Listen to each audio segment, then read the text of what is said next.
Welcome to McPlum, simple solutions served daily.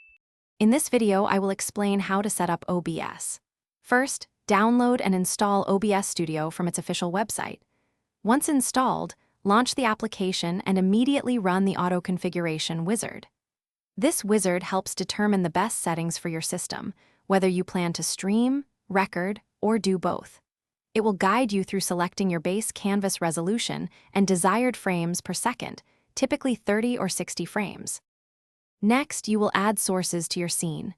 Click the plus icon in the Sources dock. For displaying your desktop, add a display capture. If you are playing a game, use Game Capture for better performance.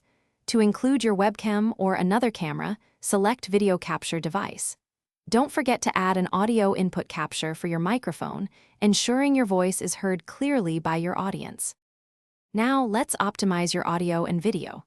In the audio mixer, adjust your microphone and desktop audio levels to prevent clipping. Navigate to Settings, then Output to set your video bitrate. For example, 6,000 kilobits per second for high-quality streaming. Also, specify your recording path and choose a suitable format like MP4. Enabling hardware encoding, such as NVENC or AMF, significantly improves performance. Finally, you are ready to go live or record. In Settings, under Stream, connect your preferred streaming service account. Before starting, always perform a quick test to ensure all your audio and video sources are working correctly. Once confident, simply click the Start Streaming or Start Recording button.